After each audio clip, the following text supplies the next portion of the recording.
Hello everyone. TTD Parakamani చోరీ case కీలక సాక్షి ఇప్పుడు మరణించడం జరిగింది. అయితే దీని వెనుక అనుమానాలు వ్యక్తమవుతున్నాయి. సో ఇదే అంశం మీద ఒకసారి విశ్లేషణ తీసుకుందాం. ప్రస్తుతం మనతోటి పొలిటికల్ అనలిస్ట్ డివిఎస్ గారు ఉన్నారు. వెల్కమ్ చెప్దాం. నమస్కారం సార్. నమస్తే. ఎస్ సార్, దీన్ని ఎలా చూడొచ్చు? దీని వెనుక చాలా అనుమానాలు అయితే వ్యక్తమవుతున్నాయి. అంటే ఆంధ్రప్రదేశ్ కదా. ఎస్ సార్, అవును. ఆంధ్రప్రదేశ్ అంటేనే అనుమాన ప్రదేశ్. ఏంటి ఇప్పుడు ఆంధ్రప్రదేశ్లో హత్యలు మామూలుగానే ఏంటి, గతంలో మనం చూసాం. ఇట్లాగే చంపడం, సాక్షులను కూడా మాయం చేయడం, yes. గొలుసుకట్టు హత్యలకి care of address Andhra Pradesh అన్నమాట. హ్మ్. అటు పరిటాల రవి హత్య కేసు అయినా, వివేకానంద రెడ్డి హత్య కేసు అయినా, లేదు ఇప్పుడు ఈ పరకామణి కేసు అయినా, అంటే ఏంటంటే నేరస్తులు, అధికారం హ్మ్. అక్కడ మరి పెనవేసుకుపోయాయి. ఎస్. ఏది దీని వెనుక ఇప్పుడు ఈ పరకామణి కేసు ఇది చాలా సీరియస్ ఇష్యూ. ఇతను పోలీస్ అధికారి ఎవరు, సతీష్ కుమార్, ఇవాళ గుంతకల్లులో పనిచేస్తున్నాడు రైల్వే దీంట్లో. మరి హ్మ్. అతను విచారణకి అటెండ్ అవుదామని బయలుదేరాడు. బయలుదేరినాడు. మరి తెల్లారుదామున 6 గంటలకి అక్కడ రైల్వే ట్రాక్ మీద మృతదేహం. ఎస్. రైల్వే ట్రాక్ మీద మృతదేహం అనగానే నాకేం గుర్తొస్తోంది, పరిటాల రవి హత్య కేసులో కూడా ఇలాగే డాక్టర్ సాంబశివరావు, హ్మ్. ఆయన కూడా ఇలాగే మరి అనుమానాస్పద మరణం రైల్వే ట్రాక్ మీదే. Yes sir. అప్పుడు గొలుసు కట్టు హత్యలు ఎప్పుడు హ్మ్. పరిటాల రవి కేసులో అక్కడ మొద్దు సీను, లేకపోతే మద్దెల చెరువు సూరి, ఆ ఓం ప్రకాష్, వరుస పెట్టి నువ్వు తీసుకున్నట్లయితే ఆ సాంబశివరావు, అజీజ్, ఆ పటోళ్ళ గోవర్ధన్ రెడ్డి, ఐదారుగురు అక్కడ గొలుసు కట్టు హత్యలు అప్పట్లో సంచలనం. ఏది ఎస్. పరిటాల రెడ్డి హత్య కేసులో. మొన్న ఎస్ సార్. మనం చూసాం వివేకానంద రెడ్డి హత్య కేసు. హ్మ్. వివేకానంద రెడ్డి హత్య కేసులో అతను ఎవరు, శ్రీనివాస్ రెడ్డి, లేకపోతే ఆ కువైట్ గంగాధర్ రెడ్డి, ఆయన ఎవరు, ఆ డాక్టర్, యువ వైద్యుడు, ఆ? Yes Jaganmohan sir. Reddy brother ఎవరో ఒకతను, ఆ? మొన్న అవును. అసలు వాచ్మన్ రంగన్న, లేకపోతే ఆ జగన్మోహన్ రెడ్డి డ్రైవర్ ఎవరతను, హ్మ్. నారాయణ యాదవ్. ఎవరైతే జగన్మోహన్ రెడ్డిని రోడ్డు మార్గంలో పులివెందులు తీసుకెళ్లాడో, ఆ హత్య, ఆ మృతదేహాన్ని చూడటానికి ఎస్ అతనే సార్. చనిపోయాడు డ్రైవర్. హ్మ్. అంటే అనుమానాస్పద మరణాలంటే చెప్తున్నాను అనమాట. ఇప్పుడు ఇది అనుమానాస్పద మరణమా, ఇది హత్య? ఎస్ సార్, అంత అవసరం ఎవరికి ఉంటుంది అంటారు సార్? నిందితులకు ఉంటుంది. హ్మ్. ఎవరికి ఉండేదేముంది? ఇప్పుడు సాక్షిని ఎవరు గల్లంతు చేస్తారు, చంపాలని చూస్తారు? నిందితులు. ఇవాళ ఎస్. పరకామణి కేసు ఎవరి మెడకు చుట్టుకుంటోంది? ఇప్పుడు భూమన కరుణాకర్ రెడ్డి మాట్లాడాడు దీనిపైన. హ్మ్. పరకామణి కేసులో నన్ను ఇరికించాలని చూస్తున్నారు, ఆ? మరి ఎస్. సతీష్ కుమార్ ఈ విధంగా చనిపోయాడు అని అతనే అంటున్నాడంటే అర్థం ఏంటి? పరకామణి కేసులో నిన్ను ఇరికియటం కాదు. ఇప్పుడు ఈ ఎస్. సతీష్ కుమార్ ఈ మరణం కేసులో ఇవాళ భూమన కరుణాకర్ రెడ్డి ఇరుక్కున్నాడు. హ్మ్. రకంగా చెప్పాలంటే మీరు పరకామణి కేసులో ఇరుక్కోవటం దేవుడు ఎరుగు, దాని నుంచి బయటపడటం కోసం దీంట్లో ఇరుక్కున్నాడా? హ్మ్. మనకు కనపడుతోంది అదే. ఏది, ఇప్పుడు గన్నవరం టీడీపీ కార్యాలయం తగలబెట్టారు. Yes sir. వల్లభనేని వంశీ అప్పట్లో జగన్మోహన్ రెడ్డి సీఎంగా పెద్ద యుద్ధం జరిగింది అక్కడ. పట్టాభి కార్లు తగలబెట్టారు. ఆ హ్మ్. గన్నవరం ఆ రోజు మనం చూసాం. ఏంటి, ఆ కేసు నుంచి తప్పించుకోవడం కోసం వంశీ ఏం చేశాడు, ఆ హ్మ్. ఫిర్యాది ఇచ్చినటువంటి ఆ సత్యవర్ధన్ అనే దళిత యువకుడిని కిడ్నాప్ చేశాడు. హ్మ్. Yes sir. సత్యవర్ధన్ కిడ్నాప్ కేసులో వంశీ జైలుకి వెళ్ళాడు. అంటే ఏంటి, ఇప్పుడు ఒక కేసులో నుంచి బయటపడటం కోసం ఇంకొక హ్మ్. నేరం చేయడం, ఆ నేరంలో జైలుకి వెళ్ళడం, ఇప్పుడు అది నేరం చుట్టుకుంటుంది, పాత నేరం చుట్టుకుంటుంది. ఆ మాత్రం కళ్ళ ముందు ఇంతమంది కనపడుతుంటే ఈ రోజు మరి సతీష్ కుమార్ని మరి ఈ విధంగా కడతీర్చారంటే, మట్టు పెట్టారంటే, మనం అంటోంది అదే. ఇప్పుడు శైలజానాథ్ బయటకు వచ్చాడు. అవును. ఆయన పిసిసి అధ్యక్షుడిగా పనిచేశాడు గతంలో, ఇప్పుడు వైసీపీ నాయకుడు. ఆయన ఏమంటాడు, హైకోర్టు జడ్జితో విచారించాలి, సుప్రీంకోర్టు జడ్జితో విచారించాలి, కూటమి ప్రభుత్వం అరాచకం చేస్తోంది అంటాడు. భూమన కరుణాకర్ రెడ్డి ఏమంటాడు, అసలు పోలీసులకే రక్షణ లేదు, ఆ? ఆ, సుప్రీంకోర్టు జడ్జితో విచారించాలంటాడు, సిబిఐతో విచారించాలంటారు. ఆ? ఇప్పుడు సిబిఐ విచారణ ఏం జరిగింది? వివేకానంద రెడ్డి హత్య కేసు సిబిఐయే కదా విచారించింది, ఎస్ సార్. జరుగుతోంది. ఇప్పుడు ఇవాళ సునీత కూడా వెళ్ళింది. ఈరోజు సునీత మరి ఆమె కేసు ఏంటి, స్పష్టంగా చెప్పింది. నాకు ఇంకా అనేక అనుమానాలు ఉన్నాయి, అసలు ఇంతవరకు జగన్మోహన్ రెడ్డి ఎందుకు విచారించలేదు, ఎస్ భారతీయ సార్. మేడం ఎందుకు విచారించలేదు అని అడిగింది. ఈ సాక్ష్యాల్ని తప్పిస్తే శిక్ష నుంచి ఈజీగా తప్పించుకోవచ్చు అంటారా?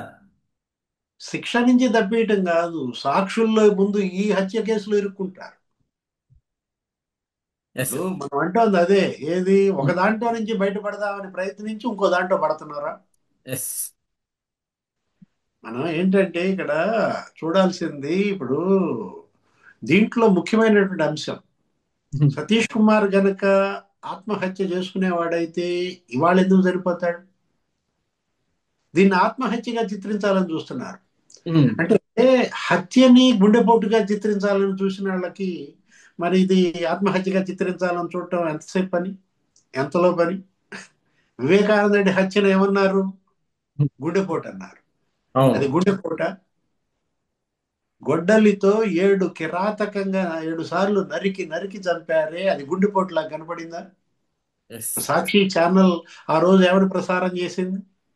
విజయసాయి రెడ్డి ఆ రోజు ఏమని చెప్పాడు? గుండెపోటుతో చచ్చిపోయాడు అన్నారు. ఆయన గుండెపోటుతో చనిపోయింది. ఇక్కడ మనం చూడాల్సింది ఇప్పుడు ఈ కేసు సతీష్ కుమార్ అంశం. ఇవాళ రవికుమార్ ప్రాణాలకు ముప్పు అనుకున్నాం. పరకామణి కేసులో ప్రధాన నిందితుడు, ఆ హుండీ దొంగతనం చేసిన ఆయన ఎస్. ఎవరైనా రవికుమార్, ఆయన ఎస్. ప్రాణాలకి ముప్పు. ఆయన కుటుంబం కూడా అజ్ఞాతంలోకి వెళ్ళింది, మన విచారణకు వచ్చాడు. అలాంటిది రవికుమార్ కాదు, అసలు సతీష్ కుమార్ని లేపేశారంటే ఇప్పుడు ముందు రవికుమార్ ప్రాణాలకు భద్రత కల్పించాలి. ఎస్. వాళ్ళ భానుప్రకాష్ రెడ్డి కూడా అదే స్టేట్మెంట్ ఇచ్చాడు. అంటే వీళ్ళు సిబిఐ సిబిఐ అని అడుగుతున్నారు, లేకపోతే హైకోర్టు జడ్జి, లేకపోతే సుప్రీంకోర్టు సిట్టింగ్ జడ్జి అంటారు. అంటే ఏంటి? సిబిఐ ఎంక్వైరీ ద్వారా తప్పుకోవాలని ప్రయత్నించమా? ఎస్. మనకు అదే కనపడుతోంది. ఏంటి ఇక్కడ ఎవరు విచారిస్తున్నారు అనేది ముఖ్యం కాదు, ఏ సంస్థ విచారిస్తోంది అన్నది కాదు, ఎంత పకడ్బందీగా ఎంత లోతైన సమగ్రమైన విచారణ జరుగుతోంది, దర్యాప్తు జరుగుతోంది, అది ముఖ్యం. సతీష్ కుమార్ ఇవాళ విచారణకు వస్తే ఏదన్నా వాస్తవాలన్నీ వెల్లడిస్తే మేము ఇరుక్కుపోతాం, మేము జైలుకి వెళ్తామన్న భయంతోనే ఆ నిందితులు ఇతన్ని మట్టు పెట్టారనేది వాస్తవం. ఓకే. అతను ఆత్మహత్య అనేది అబద్ధం. ఆత్మహత్య చేసుకున్నాడైతే ఎప్పుడు చేసుకోవాలి?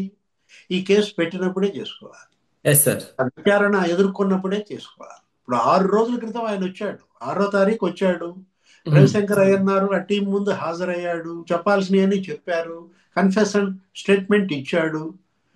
అప్పుడు చేసుకున్నాడా? లేదు. అప్పుడు చనిపోయాడా? ఇవాళ ఎందుకు చనిపోయాడు? ఇప్పుడు ఇవాళ మళ్ళా విచారణకు బయలుదేరాడు.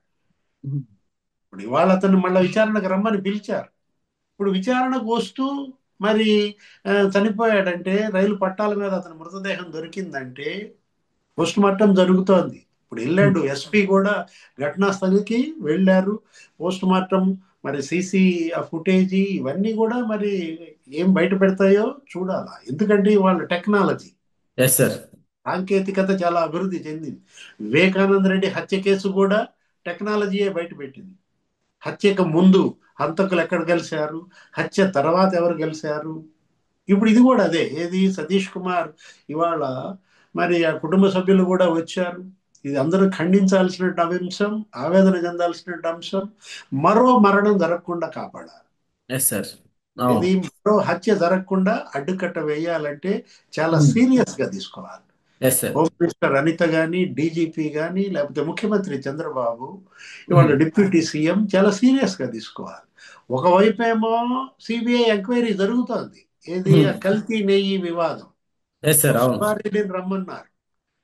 సుబ్బారెడ్డిని విచారణకు రమ్మంటే అతను ఏమన్నాడు? నేను లక్నో వెళ్తున్నాను, ఏదో పార్లమెంట్ ఫైనాన్స్ కమిటీ మీటింగ్ ఉంది, నేను తర్వాత వస్తాను అంటాడు. అంటే ఇక్కడ నిందితులు చెలగాటం ఆడుతున్నారు, ఎస్. క్రిమినల్స్ ఇవాళ చెలగాటం ఆడుతున్నారు. ఆంధ్రప్రదేశ్లో నేరగాళ్ల ఆ క్రీడ, దాన్ని ముగించాలి. ఏది ఈ గేమ్ కట్టించాలన్నమాట. కట్టించాల్సిన బాధ్యత ఎవరిది? ముఖ్యమంత్రి చంద్రబాబు. వాళ్ళ ఎస్. కేంద్ర రాష్ట్ర ప్రభుత్వాలు, ప్రధాని మోడీ, మరి ముఖ్యమంత్రి చంద్రబాబు, అటు సిబిఐ, ఇటు సిఐడి, అటు న్యాయస్థానాలు కూడా ఆంధ్రప్రదేశ్ పట్ల ఒక ప్రత్యేక దృష్టికోణంలో గనక చూడకపోతే ఇక నేరాంధ్రప్రదేశ్గా మారుతుంది. ఒకవైపు అక్కడ సమ్మిట్ జరుగుతోంది, ఎస్ సార్. అవును. విశాఖపట్నంలో భాగస్వామ్య సదస్సు జరుగుతోంది. 45 దేశాల నుంచి 2500 మంది ప్రతినిధులు వచ్చారు. అట్లా బ్రహ్మాండంగా అక్కడ పెట్టుబడులు, ఉద్యోగాల కల్పన, ప్రభుత్వం ఆ విధంగా అభివృద్ధి దీంట్లో ఉంటే, ఈ అరాచకం, ఈ హత్య అంటే ఏంటి? అశాంతి సృష్టించటం, అటు అభివృద్ధిని ఆపడం ఎవరికి అవసరం? Yes sir. ఈ కోణంలో దర్యాప్తు జరపాలి. చాలా సీరియస్, కఠిన చర్యలు కనుక తీసుకోకపోతే నేరగాళ్ళు మరింత పెట్టరైపోతారు. ముందు రవికుమార్ ప్రాణాలని కాపాడాల్సిన అవసరం ఉందన్నమాట. Okay. Okay. Okay sir. Thank you. నమస్తే.